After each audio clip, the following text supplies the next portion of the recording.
Welcome to the Art of Precision on Gillette World Sport.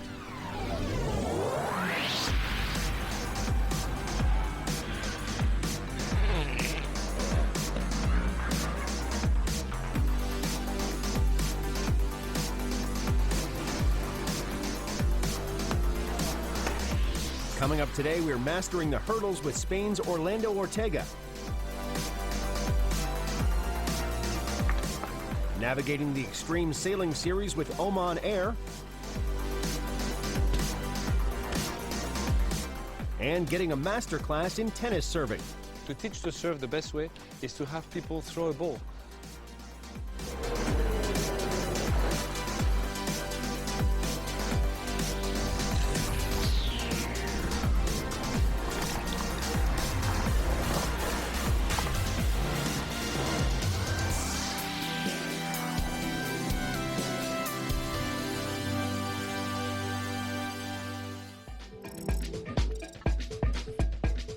First up on Gillette World Sport, we're on track for a lesson in hurdles with Olympic silver medalist Orlando Ortega.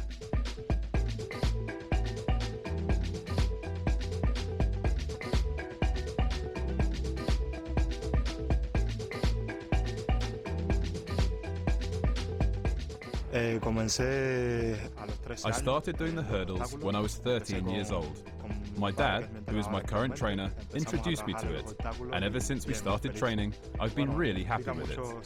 You have to sacrifice a lot. You really have to want to do it. This is my life. It's what I do best, and I feel happiest when I'm training. In the gym, we do a lot of technical work, like weights and strength training. That's what we mainly focus on. We also do a lot of work on jumping, along with power training, but more than anything, strength training is what we do most. I think my physiotherapist is one of the most important parts of my training.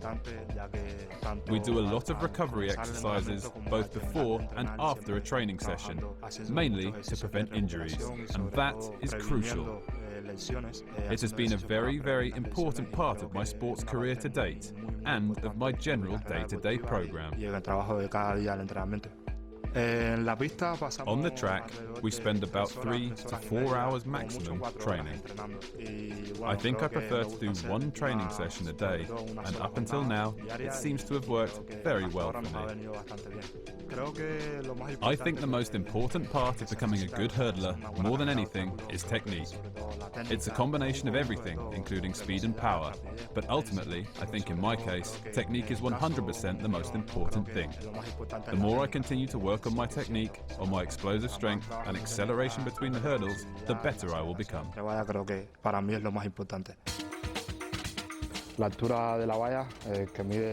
The hurdles measure 1 meter and 6 centimeters, and it's amazing. The 110-meter hurdles is a great event, and I find it truly incredible. I usually take 7 strides from the starting line, which means 7 steps before the first hurdle. And then in between each hurdle, I take a maximum of 3 strides.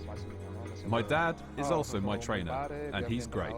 I'm really, really happy with him. It's great to work with him, and we've been working really hard together. We really hope that this year I get good results. He's a really strong character, and, more than anything, I think he's a very intelligent person, because he really studies the hurdles and the speed I need for them. That's really important to me, and so far it's been a great partnership, and that makes me very happy. I think if you start well, there's a 40% or 50% chance of you winning a race. Starting the race well by reacting quickly and clearing the first 3 hurdles is crucial to having a good race. Although you might not want to, you can't help but sometimes look at the other competitors. The closer they are to you, the more you want to look across. I always try to look straight ahead and focus on every hurdle, and do everything I can to be first to the finish line. Ortega was born in Cuba, competing for the country at the London 2012 Olympics, before emigrating to Spain the following year to help focus his training with the aim of medaling in Rio. I knew that if I was going to leave Cuba, I wanted to come here and make a life for myself. Every day I enjoy athletics more and more, and it's what I like most about my job. I think the biggest advantage of being here is feeling safe and being able to train when I want, to fight for what I dream of achieving every day, to be world champion and Olympic champion. Rio was absolutely incredible. In my mind, I was completely set on winning a medal, and I was confident that I could. I have a truly lovely memory from the final when my trainer said to me, "We've made it here, now you've got to enjoy it. We've got through everything else, and now it's time to really enjoy this moment." It was so overwhelming. When I was 2 hurdles away from the finish line, I already knew that I was going to win a medal. I was so happy, on the verge of crying, and completely overcome with emotion about having achieved what I'd set out to do. I dedicated years of my life, some of which were very tough, in order to reach that final. But I always say that you reap what you sow, and that medal was the reward for my hard work.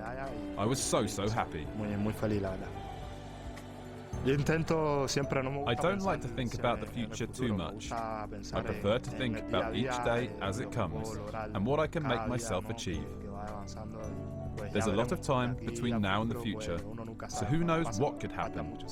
I just hope that I keep getting good results, achieve everything that my trainer and I have set out to achieve, win all the medals we can, and carry on improving each and every day.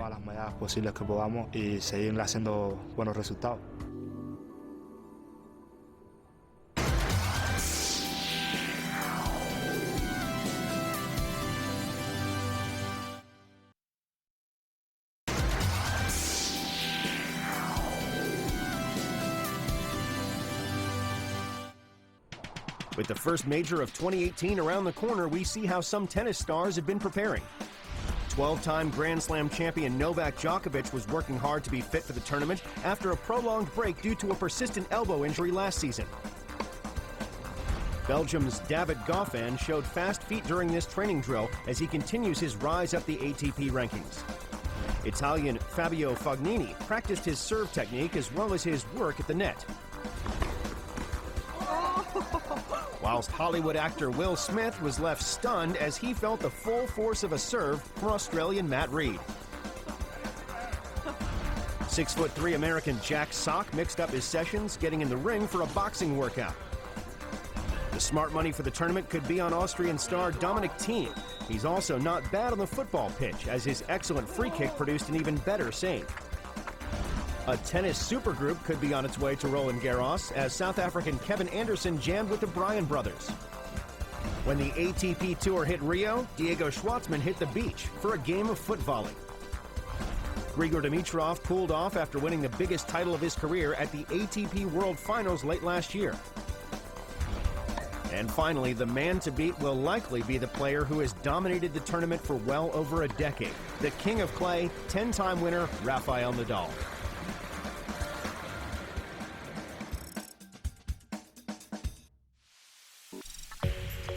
We keep our focus on tennis now as we break down one of the sport's key skills with elite coach Patrick Mouratoglou.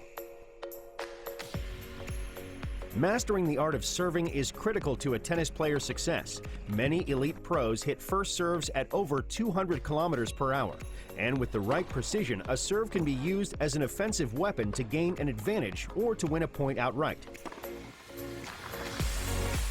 Having coached some of the world's most successful players, including Serena Williams and Grigor Dimitrov, and as he prepares the next generation of tennis stars, Patrick Mouratoglou understands the importance of crafting a powerful and accurate serve. Yes. Oh, yes. Very good. Okay, so the first thing that is important is how you're going to use your body weight to create power and speed. So the idea is to have enough distance between the feet, so when you start your serve, you go to the back foot, and then from the back foot to the front foot, so then after, naturally, the body weight is going to go front and through the ball. Second thing is, and that's a mistake a lot of people do, it's how hard are you going to hold your grip. If you hold your grip too hard, then your wrist is locked. And when your wrist is locked, there is no acceleration of the head of the racket. So in order to have that, which is very important, there is the motion of the arm, but the acceleration of the head of the racket is as important and maybe more.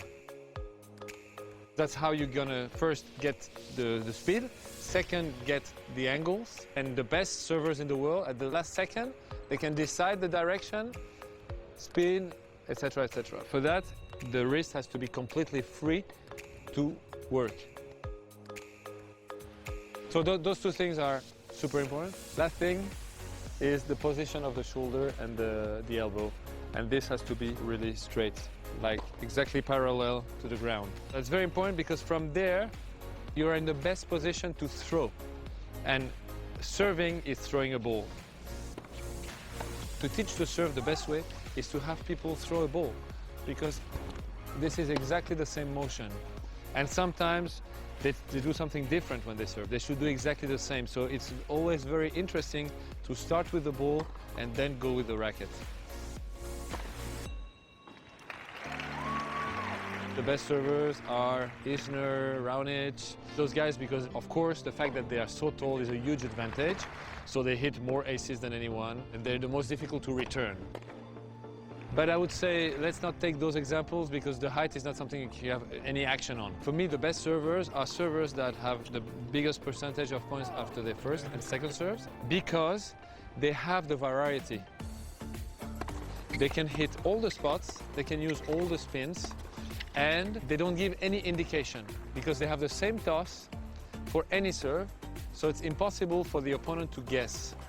And because they're so precise and they're unpredictable, because of that, they always have an easy shot on the second. I mean, sometimes the ball doesn't come back, but when it comes back, they have a shot to finish. That's why they have a very high percentage of points won after the first and second serve. And those ones are the best ones, because that's the most important.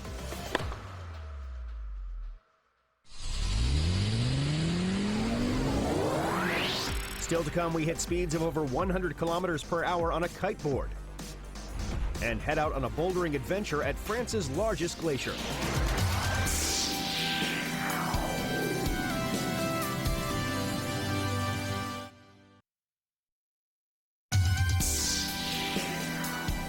Welcome back to Gillette World Sport. Coming up, we're on a climbing adventure with European champion Romain Desgrange, and on the race course with the Extreme Sailing Series' Oman Air.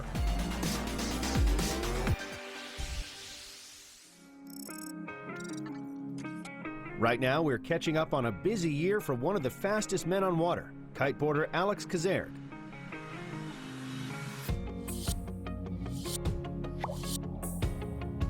My name is Alex Kazerg. I'm from France. I'm a professional kiteboarder and I'm chasing the world speed record.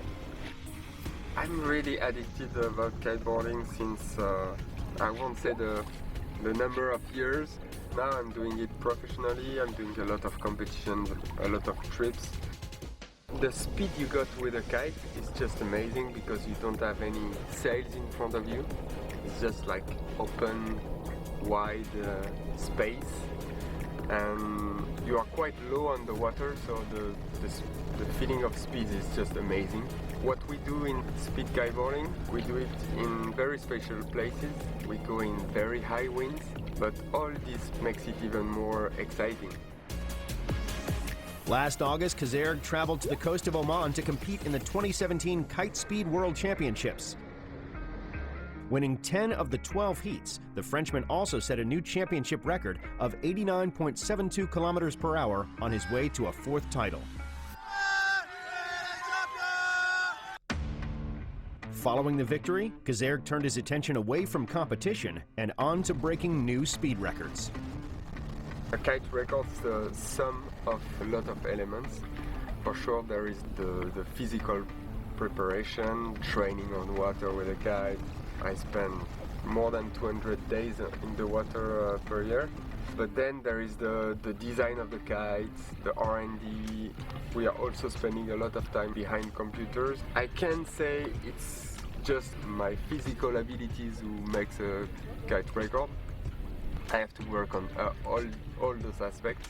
With my team also working on the canal, on the timing system to make this record possible. It's a lot of work to do, but it's just an amazing adventure. Kazerg's latest record attempt came in November when he looked to set a new world kite speed record. Staged on a purpose-built channel in the south of France, he reached a speed of 107.36 kilometers per hour across 500 meters to beat his own previous record set in 2013.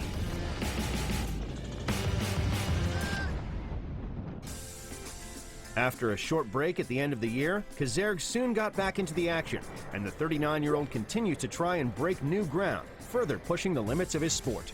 If I had to say something to someone who wants to try kiteboarding, I would say do not hesitate a second. I think it's the best water sport for sure, and one of the best action sports in general. I'm feeling lucky every day. When I wake up, I'm looking out of the window, chasing the wind, and see if it's gonna be a good day or a bad day of kitesurf. Oh, I love my life, and I'm pretty proud about that.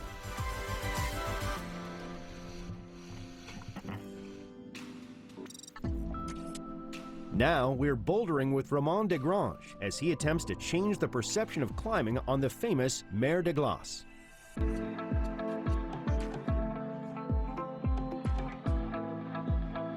Un enfant terrible. I was an unruly child. I decided not to play any sport if I wasn't allowed to play football. One day at school, we had to pick one of 3 activities in order to participate in school sports. We could choose between badminton, volleyball, and climbing. And I said I didn't want to do any of those. I wanted to play football. So my father decided for me. He said, "You'll do climbing because it's good for you and it trains all of your muscles." Since then, all I've done is climb and climb and climb and climb. Romain, as an athlete, is a perfectionist. He analyzes everything to the core, and if he decides to learn something new, he stays the course with it until he masters it perfectly. He will repeat the same move hundreds and hundreds of times until it's perfect. Romain is actually not that gifted at climbing, but he has understood that you must work hard to reach your goals. I've seen many young people who are gifted but who don't train, and at the end of the day, it's the ones who work hard that succeed.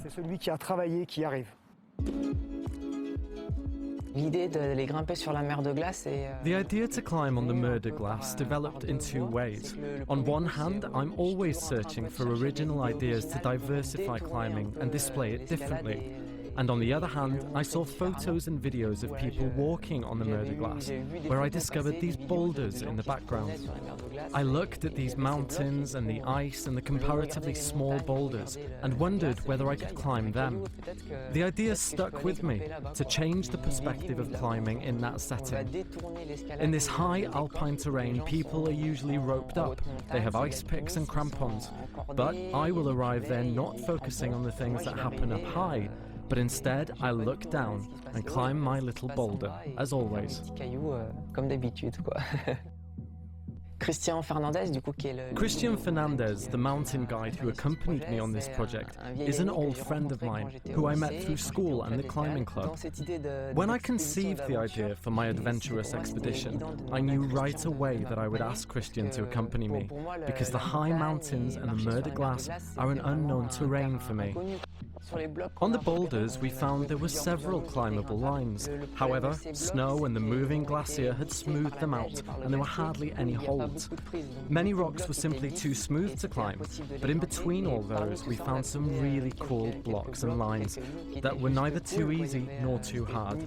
It took me several attempts to decrypt them and to understand how I could climb them, so it was truly a perfect bouldering adventure. The advantage of climbing outdoors without pressure is that you're not limited by time or by attempts. If I don't find a solution today, then maybe I will tomorrow or the day after. In competitions, you have to be much more responsive and precise. It's either now or never.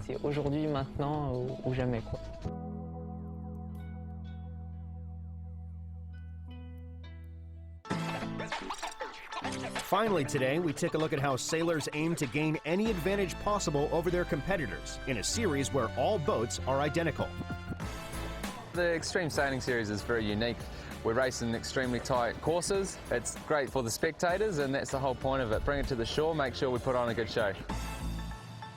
Every team here is at the top of the game, you know, every skipper here has got a ton of experience behind them, so to get an edge on your competitors, it's down to the finer details, you know. We're not looking for a 50% gain, even a 10% gain, we're looking for a 1% gain, and it's very hard to find, but the detailing that goes into these boats and the setup and everything from planning an event sort of down to your food is precise, and it has to be, and that's the way you're going to win in a series like this and win in any sport.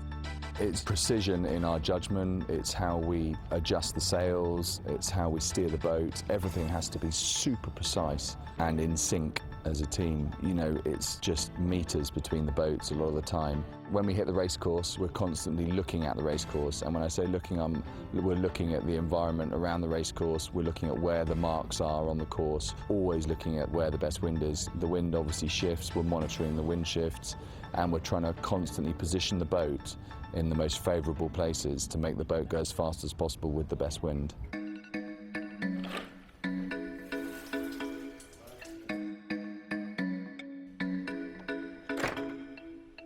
So the key to this boat is to be able to make clear decisions with a high heart rate. So when we're in the gym, we're always got to focus on intensity and working out as fast as we can and making sure that we're trying to replicate what we find on the course. The team's got a really big focus on fitness. We have slightly different roles on the boat, so we have slightly different focuses, but definitely each in our own area, we're really trying to be the best in the fleet. It is very predominantly upper body, but we have a bit of a saying, you can't fire a cannon out of a canoe, so everything below your upper body has to be extremely stable and strong to balance under the moving platform underneath you. If you're not as fit as the other team, there's no doubt that you're going to be going slower at certain parts of the racetrack. And if you can be on the limit with your heart rate and still thinking really clearly, making the best decisions, it's going to work really well for you. It's a sport and it's getting faster and faster and a lot more physical with the speed, so if the guys aren't fit, they're not on board. That's as simple as that. Sailing's changed a lot in the last decade, and now it's a physical sport and you need athletes as well, but they've got to be smart, they've got to be good sailors, and they've got to be able to feel the boat as well and have great balance. And the trick to sailing is you've got to keep your head switched on. There's absolutely no point where your head can switch off, so the fitter you are, the longer your head stays in the game.